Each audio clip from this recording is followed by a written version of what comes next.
Bonjour. Le mardi 31 mars dernier, suite au message à la nation du chef de l'État et en application de ses instructions, le Premier ministre a, par vidéoconférence, fait l'état actuel de la situation sanitaire liée à la pandémie du coronavirus et annoncé deux plans distincts, à savoir un plan de riposte sanitaire de 95 milliards et un plan de soutien économique, social et humanitaire de 1,7 milliard. Le sujet de notre préoccupation de ce jour porte sur le plan de soutien économique, social et humanitaire avec sa série de mesures économiques et sociales en faveur des entreprises et des ménages. Je voudrais remercier le Premier ministre pour ces mesures qui, je l'espère, porteront des fruits pour le bonheur des populations ivoiriennes. Toutefois, nous savons que l'atteinte de cet idéal dépend de l'efficacité et de la pertinence des mesures prises. Malheureusement, une analyse du plan de soutien économique et social de 1,7 milliard présenté par le Premier ministre laisse dubitatif sur l'efficacité des mesures préconisées en raison du déficit de précision dont souffrent certaines de ces mesures, ce qui pourrait en limiter la portée. Pour l'essentiel, ce plan prévoit trois types de mesures. Les mesures de soutien aux entreprises, les mesures d'appui à l'économie et enfin les mesures sociales en faveur des populations. Les mesures de soutien aux entreprises visent globalement à soulager la trésorerie des entreprises et à préserver l'emploi par la suspension des contrôles fiscaux pour une période de 3 mois, le report de 3 mois du paiement des taxes forfaitaires pour les petits commerçants et artisans, le différement pour une période de 3 mois du paiement des impôts, taxes et versements assimilés dus à l'État ainsi que des charges sociales du fait des difficultés de trésorerie des entreprises. La réduction de 25% de la patente de transport, le différement pour une période de 3 mois du paiement de l'impôt sur le revenu des capitaux aux entreprises du tourisme et de l'hôtellerie qui éprouvent des difficultés. L'exonération des droits et taxes de porte sur les équipements de santé matériels et autres intrants sanitaires entrant dans le cadre de la lutte contre le Covid-19. L'annulation des pénalités de retard dans le cadre de l'exécution des marchés et commandes publiques avec l'État et ses démembrements durant la période de crise. Le remboursement des crédits de TVA dans un délai de 2 semaines grâce à un allègement des contrôles a priori et le renforcement des contrôles a posteriori. Le paiement de la dette intérieure, notamment aux entreprises des sous-secteurs sinistrés du fait de la crise, en privilégiant les factures inférieures à 100 millions pour atteindre le maximum d'entreprises, en particulier les PME et les TPE. Hormis la promesse de paiement de la dette intérieure aux entreprises des sous-secteurs sinistrés du fait de la crise, cette disposition se résume à un report des obligations fiscales et sociales des entreprises dont les activités souffrent des mesures de sauvegarde sanitaire. Par ailleurs, pour des raisons qui nous échappent, le coût de ces mesures n'a pas été précisé. C'est le lieu de rappeler que ces mesures sont du même ordre que celles que le président du FPI, le Premier ministre Pascal Affi-N'Guessan, avait proposées dans son message du 28 mars dernier. Nous nous en réjouissons. Les mesures d'appui à l'économie d'un coût de 650 milliards consistent notamment à la mise en place d'un fonds de soutien au secteur privé pour un montant de 250 milliards, prenant en compte le renforcement du soutien aux PME pour au moins 100 milliards et à la mise en place des fonds de garantie afin d'avoir un effet de levier sur l'accès au crédit, à la mise en place d'un fonds spécifique d'appui aux entreprises du secteur informel touché par la crise pour un montant de 100 milliards, au soutien aux principales filières de l'économie nationale, notamment l'anacarde, le coton, l'EVA, le cacao, le palmier à huile, le café, pour un montant de 250 milliards, au soutien à la production vivrière, maraîchère et fruitière pour un montant de 50 milliards, dont 20 milliards au titre des intrants. Enfin, en ce qui concerne les mesures sociales en faveur des populations, le plan envisage de décaler pour l'ensemble des abonnés les dates limites de paiement des factures d'électricité et d'eau d'avril à juillet 2020 et de mai à août 2020. Prendre en charge les factures d'électricité et d'eau devant être payées en avril et en mai 2020 des couches défavorisées, c'est-à-dire des ménages abonnés au tarif social d'électricité et des ménages facturés uniquement dans la tranche sociale pour l'eau. Cela concerne plus d'1 million de ménages, soit environ 6 millions de nos concitoyens.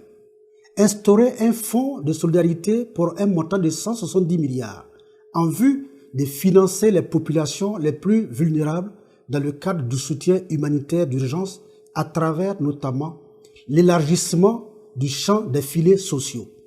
Renforcer le contrôle des produits de grande consommation et appliquer des sanctions aux contrevenants. Inciter les propriétaires de logements à faire preuve de souplesse et à discuter avec leurs locataires. De toutes ces dispositions que je viens de citer, il convient de noter que la seule mesure chiffrée est celle relative à la création du fonds de solidarité pour un montant de 170 milliards pour l'élargissement des filets sociaux. Par ailleurs, il ressort de l'analyse des principales mesures économiques et sociales que le report des échéances fiscales et sociales en vue de soulager la trésorerie des entreprises en difficulté n'entraîne ni décaissement, ni abandon de ressources de la part de l'État. Il n'occasionne donc pas un financement quelconque par l'État. Dès lors, il n'y a logiquement pas lieu de les comptabiliser dans le plan de riposte de 1,7 milliard. Je note également que les conditions d'accès aux mesures d'appui à l'économie estimées à 650 milliards ne sont pas précisées. Il en est de même des 150 milliards destinés au secteur privé dont on ne sait s'ils seront distribués aux entreprises sous forme de prêts ou de remplacement du chiffre d'affaires perdu, ou alors s'ils seront mis dans les caisses des organisations patronales. Aujourd'hui, rien ne permet de savoir si les 100 milliards prévus pour le fonds de garantie serviront à créer un établissement financier de garantie ou s'ils seront gérés par le gouvernement. De toute évidence, les 100 milliards prévus pour soulager et moderniser le secteur informel est totalement insuffisant. En effet, ce montant est largement en dessous des besoins réels de ce secteur qui, à lui seul, représente 80% de l'essentiel de l'activité économique de notre pays. Pour ce secteur, il est nécessaire de mettre en place un écosystème constitué d'une banque dédiée, d'une fiscalité spécifique et d'un réseau d'infrastructures de production à travers tout le pays. Les propositions du Premier ministre risquent de laisser pour compte le secteur informel, moteur de notre économie, et donc de ne pas prendre en compte de nombreux concitoyens, dès lors que concrètement, rien n'a été spécifiquement prévu pour soutenir nos braves paysans, cultivateurs, pêcheurs, qui voient leur chiffre d'affaires largement compromis avec la baisse des activités et donc des revenus de leurs clients. La prise en charge de l'État des factures d'électricité et d'eau par les ménages abonnés au tarif social d'électricité et facturés uniquement dans la tranche sociale de l'eau n'a pas été chiffrée. Cependant, selon nos estimations, cela ne devrait pas coûter plus de 43 milliards sur 3 mois pour 1,2 million de ménages. En effet, en supposant que le nombre d'abonnés au tarif social soit passé de 1,060 860 personnes en 2018 à 1,2 million en 2020 avec une facture d'électricité et d'eau combinée de 12 000 francs par mois, cela fait 14 milliards 400 millions par mois, soit effectivement les 43 milliards sur 3 mois. En ce qui concerne les filets sociaux, et selon les derniers chiffres publiés par le gouvernement lui-même, ce programme nécessite un budget annuel de 18 milliards pour 127 000 familles démunies. soit environ 142 000 par an par famille démunie, ou encore 11 811 francs par mois. Sur cette base, si le gouvernement décidait d'étendre les filets sociaux aux 1 60 860 abonnés sociaux sur 12 mois, cela ne coûterait à l'État que 150 milliards et non 175 milliards comme annoncé.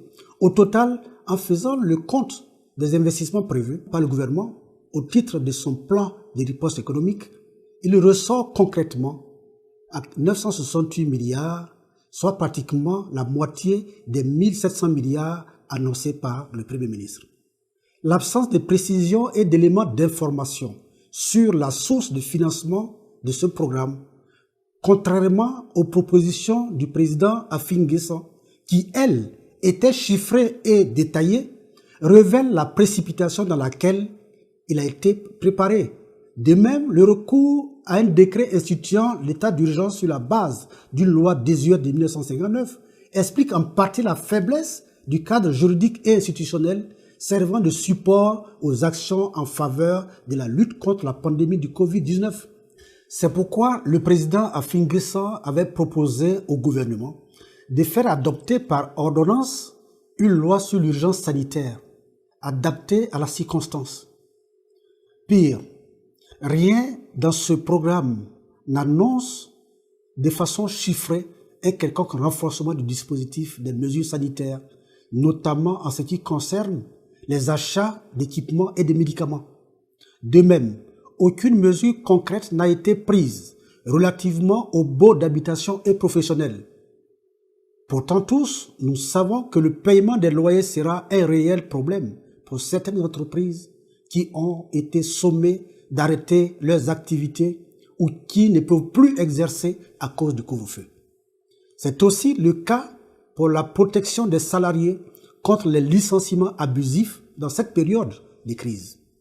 En définitive, l'on est en droit de douter de la pertinence et de l'efficacité des mesures prises par le gouvernement, tant elles sont imprécises, incertaines et en décalage avec les besoins réels des populations, des ménages et des entreprises en cette période trouble.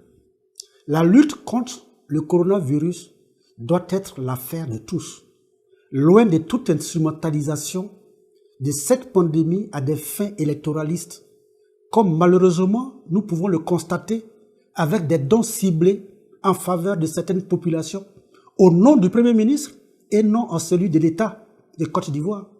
À situation exceptionnelle, stratégie adaptée. Les circonstances actuelles appellent au rassemblement de toutes les forces de la nation ivoirienne pour relever le défi de la pandémie du Covid-19. Je vous remercie.